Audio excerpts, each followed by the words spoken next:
House fire. No remains found. On Christmas Eve, 1945, a fire ripped through the Sodder family home in Fayetteville, West Virginia. George and Jenny Sodder, Italian immigrants who had built a successful trucking business, managed to escape with 4 of their 10 children, but 5 of their children, Morris, Martha, Louis, Jenny, and Betty, vanished into the inferno. What followed was not just grief, but a decades-long quest fueled by doubt, unanswered questions, and a growing conviction that their children had not perished in the flames. The initial investigation quickly concluded the fire was accidental, likely caused by faulty wiring. The official report was swift, almost dismissive, but the Sodders could not accept its findings. Their nightmare had only just begun. A mystery etched in ash and silence. The scene that Christmas morning was one of utter devastation. The house was reduced to smoldering rubble. Yet, amidst the charred remains, something was profoundly amiss. Despite the intensity of the fire, which supposedly reached temperatures high enough to cremate human remains, no bones, no teeth, no fragments of human bodies were ever found. This absence defied logic, challenged the accepted science of cremation, and planted the first seeds of doubt in the Sodders' minds. Adding to their suspicion was the fact that the family dog, normally a vigilant watchdog, barked incessantly the night before the fire, but fell strangely silent as the flames engulfed the house. It was as if something or someone had silenced it. The initial investigation, led by Fire Chief F.J. Morris, seemed cursory at best. The Sodders claimed that Morris appeared disinterested, eager to close the case quickly. He attributed the fire to faulty wiring, despite George Sodder's recent inspection and rewiring of the Christmas lights. Witnesses came forward with conflicting accounts. Some claimed to have seen a man siphoning gas from George's trucks the night before. Others reported hearing a loud bang on the roof shortly before the fire erupted. But these leads were largely ignored, dismissed as unreliable or irrelevant. The community, eager to move past the tragedy, seemed content to accept the official explanation, leaving the Sodders to grapple with their growing unease and the chilling possibility that something far more sinister had occurred. Rumors began to swirl through Fayetteville, a small town steeped in its own secrets. Some whispered that George Sodder, a vocal critic of Mussolini's regime, had made enemies within the Italian community. Others suggested that the fire was a targeted act of revenge, a brutal reprisal for his outspoken views. Adding fuel to the fire was a strange encounter George had with a man seeking work months before the disaster. The man, upon being refused, allegedly warned George that his house would go up in smoke and his children would be destroyed. Was this simply the ranting of a disgruntled job seeker, or a chilling premonition of the horror to come? The Sodders couldn't shake the feeling that they were being watched, that their tragedy was not an accident, but a carefully orchestrated act fueled by their unwavering belief that their children were still alive. George and Jenny embarked on their own investigation. They hired a private investigator, but the search yielded little more than dead ends and false leads. One witness claimed to have seen several children matching the Sodder kids' descriptions in a car passing through town the morning after the fire. Another reported seeing them at a hotel in Charleston, but these sightings could never be verified. Frustrated by the lack of progress, the Sodders erected a large billboard at the site of their former home, displaying displaying photographs of their missing children and offering a reward for any information that could lead to their recovery. The billboard stood as a stark reminder of the unsolved mystery, a constant source of pain, and a defiant symbol of hope. Years passed, and the Sodders tirelessly pursued every lead, no matter how improbable. Then came a major twist. In 1968, Jenny Sodder received a mysterious photograph in the mail.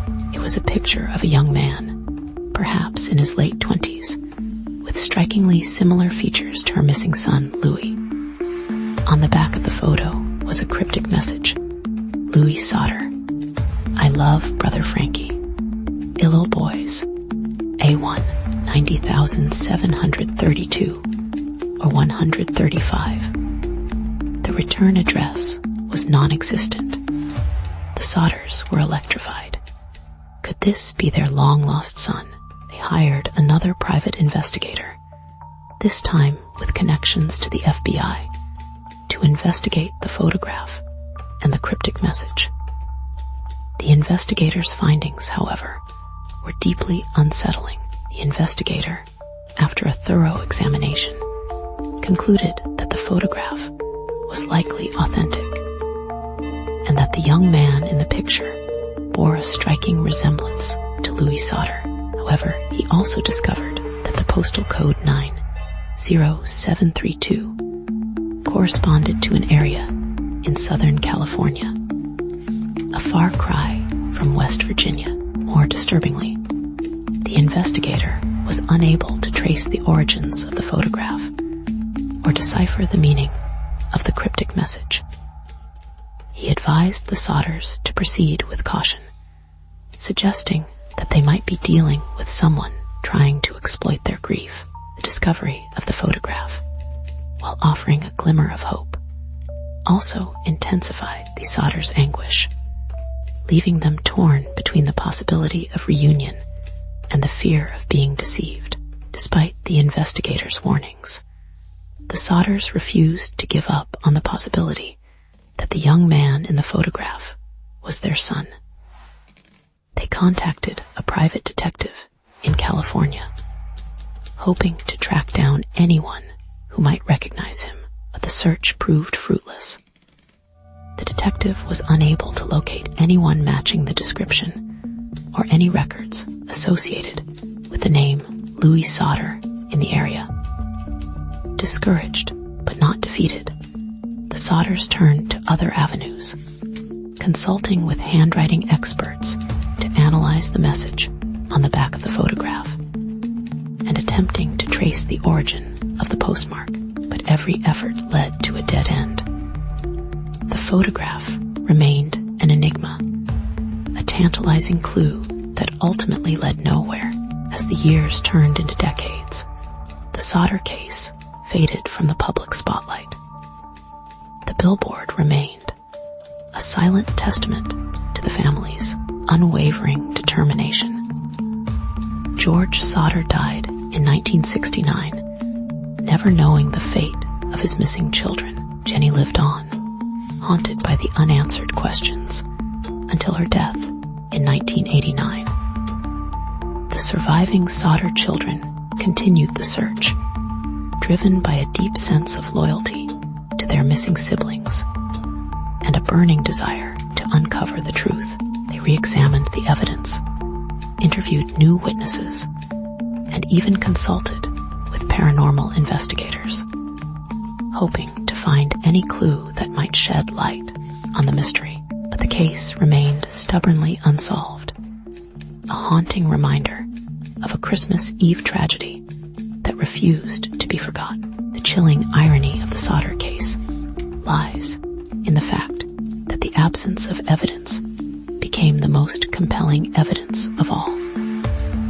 The complete lack of human remains in a fire that supposedly consumed the house raises profound questions about the true nature of the disaster. Was it an accident, as the official report claimed?